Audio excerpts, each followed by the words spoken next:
Well, greetings all and welcome back to another video here with your host Andrew. Today we're going to be having an exploration into Japanese glass dip pens.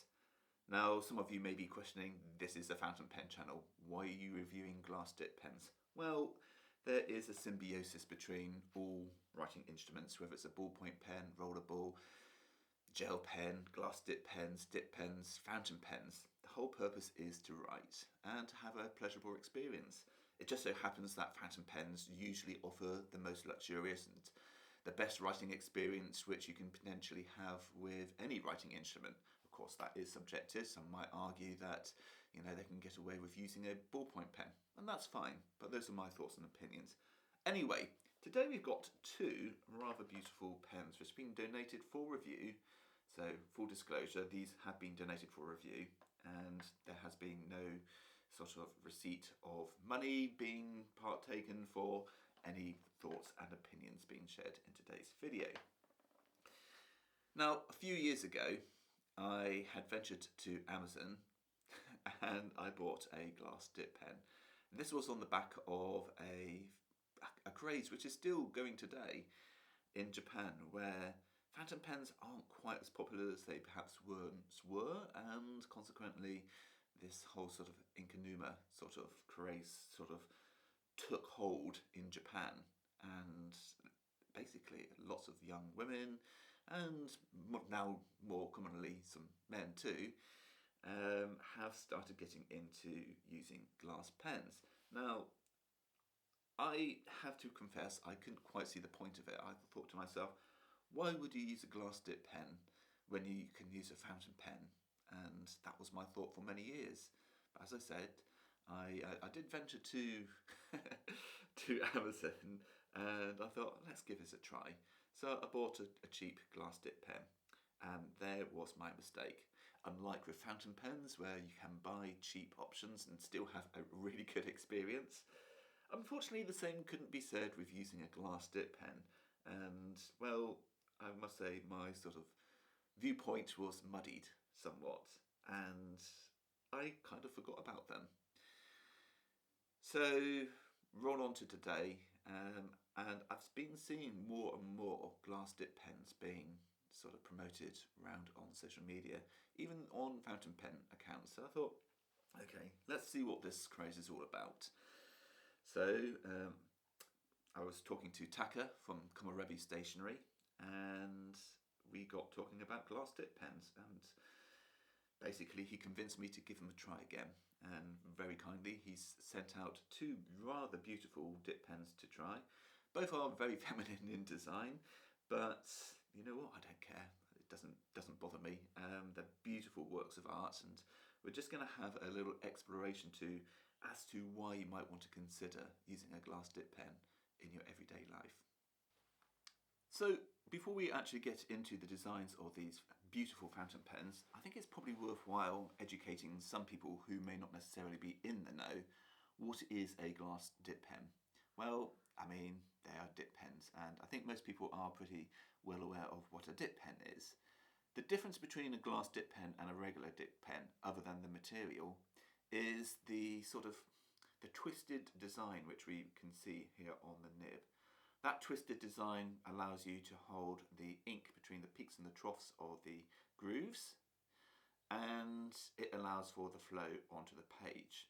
Now, the nib is incredibly important on a glass tip pen, possibly more so than a fountain pen. Why? Well, with a fountain pen, if the tines are slightly misaligned, most users can usually do something by like bending it into position, or if the nib is a little bit scratchy, you can sort of tune it to your like with greater ease. It's possible to do with a glass dip pen, but you need to really know what you're doing. And therefore, for most users, having a glass dip pen right out of the box is possibly a little bit more important. The flow of the ink and the way it writes is all contained in one unit, whereas on a fountain pen you have the nib and you have the feed, both of which can be adjusted for your preference. Okay, so glass dip pens come in a variety of different designs and simplicity and materials. what constitutes to a glass dip pen really is down to the nib. The fact that this part is glass too is almost inconsequential, because you can get glass dip pens where you can just buy the nib unit and then screw them into an acrylic pen, and it's still technically a glass dip pen. So these two particular pens, whilst we're talking about design, are both from Komorebi Stationery, which we have alluded to. And Komorebi Stationery is a wonderful company in Japan, which is trying to celebrate Japanese tradition at more affordable costs. Now, these pens are expensive. Okay, there's no getting around that. You're looking at around about 150 to 170 pounds. So they are not cheap. But what you're buying into, very much like with Urushi, with fountain pens, is the design. These are all handmade objects, and therefore they will command a higher price. But with that higher price, you get much more satisfaction and guarantee that the pen's not only going to write well, but with the design elements like this beautiful moon and the clouds, you're getting something which is a little bit more artistic. And I guess if you can sort of get behind the manufacturing aspect of these particular pens and the fact that they're not mass made, maybe people can get behind the understanding of why these pens cost what they do. Right, now what you're really here to see is how do these things perform and where would you potentially want to use these. So we're going to head over and have a look at some of the text which I've been doing, and we'll have a closer look at the writing experience. So we're going to be using a mixture of inks from Kakamori and from Tasha today, and I'll just give you a few little thoughts and opinions about utilising a glass dip pen. Now, as a fountain pen user for many years now, I am happy to report that actually using a glass dip pen comes second nature. The actual feel of a glass dip pen of this particular quality isn't too dissimilar to that of using a fountain pen. Certainly that of a steel nib, at least. And I really enjoy the quality of line which you get with a glass dip pen. It's not too dissimilar to that of a fountain pen, and I love the fact that we get the ability to sort of play with a multitude of different inks, and I'll talk a little bit more about that later on in the video. But the pen which I'm using at the moment is the Sakura pen, and the weight of the pen and the balance is just absolutely perfect. I love the line that it's laying down, and using this pigmented ink from Kakamori, it gives a nice sort of saturation with it, and it's a slightly different saturation to that of what I get with a fountain pen. The best way I could describe it is that the ink flow is moderate, but sort of like verging on the wet side a little bit. So you might not necessarily get the same sort of level of control as an extra fine nib from the likes of Sailor or Platinum, but it's still a very controlled line.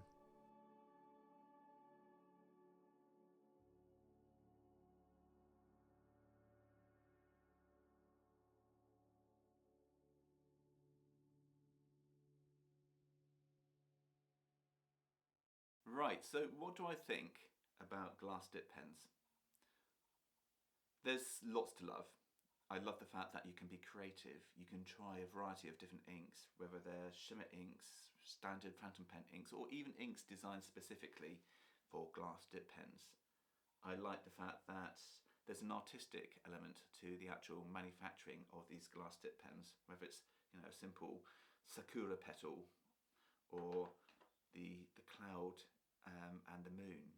They offer something a little bit different, and as an artist and someone who enjoys lacquerware, these can really sort of speak to me. And of late, glassware has been something I've become really interested in. The artistic abilities of these skilled artisans is something completely unique and different to perhaps of that of lacquerware. Both are equal in terms of their skill and application, but I just love how glass interacts with light. Having said that, of course, I am only too aware that these are not necessarily the most portable of items. Of course, I could use the included packaging for these, but I think these really are sort of designed for the home. These particular pens, that's not to say every single glass dip pen is the same. Of course, I did allude to earlier that there are pens where you can get acrylic bodies and capping mechanisms, and those might be something which you want to consider sort of looking into, perhaps if portability is something which is paramount to you. Of course, the other issues you may run into is that if you do drop these, it's a one and done. You may end up having to buy a whole new glass dip pen dependent on the severity of the damage caused to the body or the nib. So there's that to take into consideration. But as objects, they are beautiful. I don't care whether they're feminine or masculine. These are absolutely fantastic works of art in themselves. And the fact that they are really practical for art and writing sessions. There are people in Japan which just solemnly use a glass dip pen, and they're more than happy with that. Of course, you do get a finite amount of ink in there, and whilst you can write for a good half page to a page with some of these, and some of them even more, it will never beat that of a fountain pen in terms of being convenient to be able to use anywhere, because you've got a ready sort of to go reservoir. With this, there's certainly more intent. So that will really bring it to the end of today's video. I hope you enjoyed it. I hope it sort of opened your minds to perhaps where a glass dip pen may fit into your life. I'd be very curious to know in the comment section, is a glass dip pen something which you've shied away from? Is it something which you've been curious about but never sort of ventured into? Or is it something that just isn't really on your radar whatsoever? So the only thing really left for me now to say is thank you for watching, and I shall see you in the next video. Till then, stay safe and goodbye for now.